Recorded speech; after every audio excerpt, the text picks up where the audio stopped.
Hello, Mark. My name is Sandy. My number is 53. My level is junior. The title of the speech is Know Your Worth and Then Ask for It. The speaker is Cassie Brown. No one will ever pay you what you are worth. No one will ever pay you what you are worth. They will only ever pay you what they think you are worth. And you control their thinking, not like this, although they would be cruel. Laughter. That would be really cruel. Instead, like this, clearly defining and communicating your value are essential to being paid well for your excellence.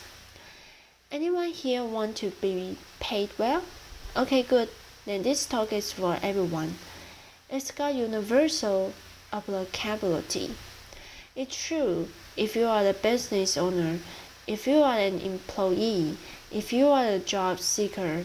It's true if you are the man or the woman.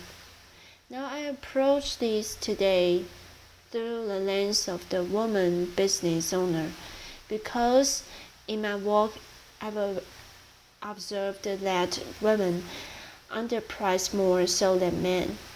The gender wage gap is a well-traveled narrative in this country. According to the Bureau of Labor Statistics, a woman employee earns just 83 cents for every dollar a man earns. What may surprise you is that this trend continues even into the entrepreneurial sphere. A woman business owner earns just 80 cents for every dollar a man earns. In my work, I've often heard women express that they are uncomfortable communicating their value, especially early on in business ownership. They say things like, I don't like to toot my own horn. I'd rather let the work speak for itself. I don't like to see my own praises.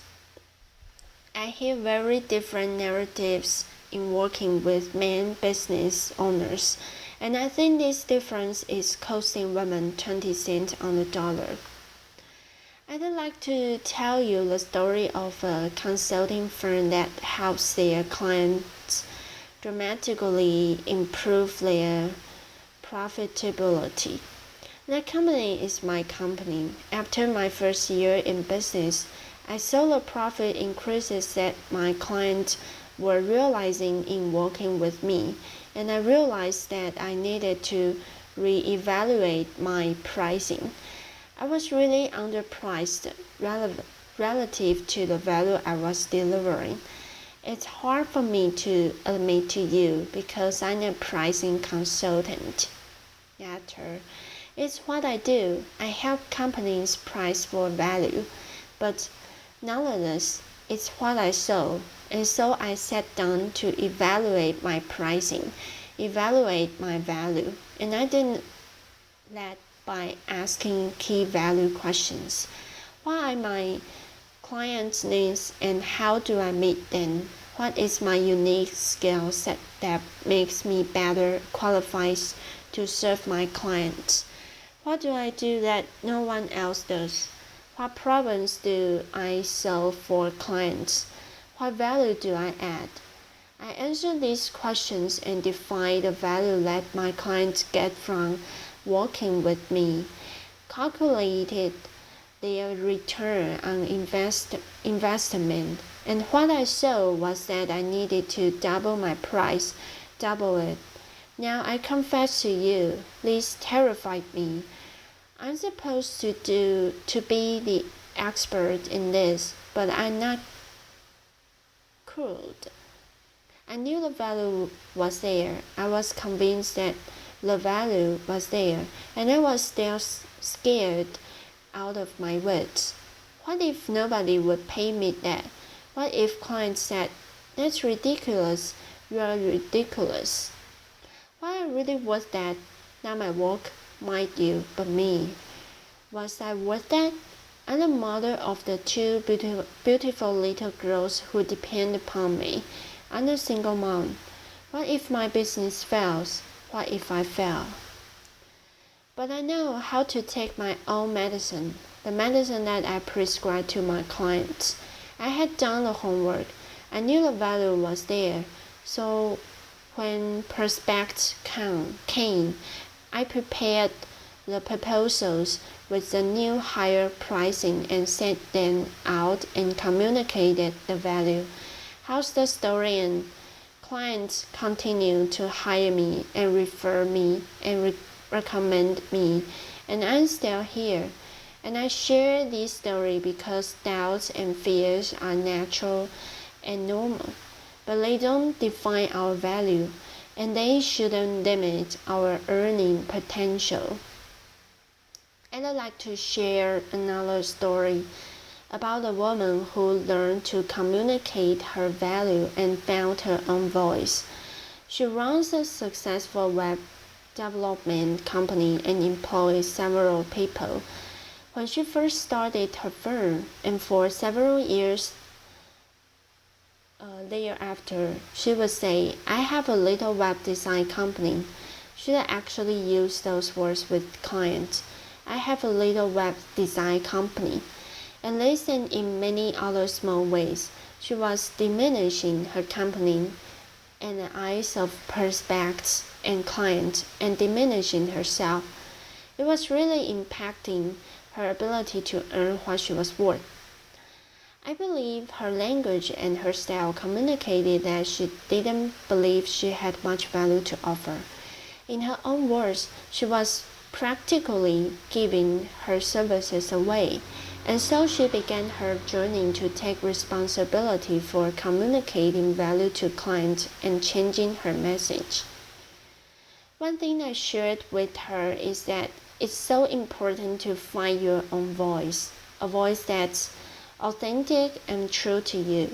Don't try to channel your sister-in-law just because she's a great salesperson or your neighbor who tells a great joke if that's not who you are. Give up this notion that it's tooting your own horn. Make it about the other party. Focus on serving and adding value, and it won't feel like bragging. What do you love about what you do? What excites you about the work that you do? If you connect with that, communicating your value will come naturally. So she embraced her natural style, found her voice, and changed her message. For one thing, she stopped calling herself a little web design company. She really found a lot of strength and power in communicating her message. She's now charging 3 times as much for web design, and her business is growing. She told me about a recent meeting with a growth and sometimes difficult client who had called a meeting questioning progress on search engine optimization. She said in the old days, that would have been a really intimidating meeting for her, but her mindset was different. She said she prepared the information, sat down with the client, said this isn't about me, it's not personal, it's about the client. She took them through the data, through the numbers, laid out the trends and the progress in her own voice and in her own way, but very directly said, "Here's what we've done for you." The client sat up and took notice and said, "Okay, I got it." And she said in describing that meeting, "I didn't feel scared or panicking or small, which is how I used to feel. Instead, I felt like, okay, I got this. I know what I'm doing. I'm confident." Being properly valued is so important. You can hear in this story that the implications range far beyond just finances into the realm of self-respect and self-confidence. Today I will tell 2 stories, one about defining our value and the other about communicating our value. And these are the two elements to realizing our full earning potential. That's an equation. And if you are staying in the audience today and you are not being paid what you are worth, I'd like to welcome you into this equation. Just imagine what life could be like, how much more we could do, how much more we could give back, how much more we could plan for the future, how validated and respected we would feel if we could earn our full potential, realize our full value. No one will ever pay you what you're worth. They will only ever pay you what they think you are worth, and you control their thinking. Thank you. Applause.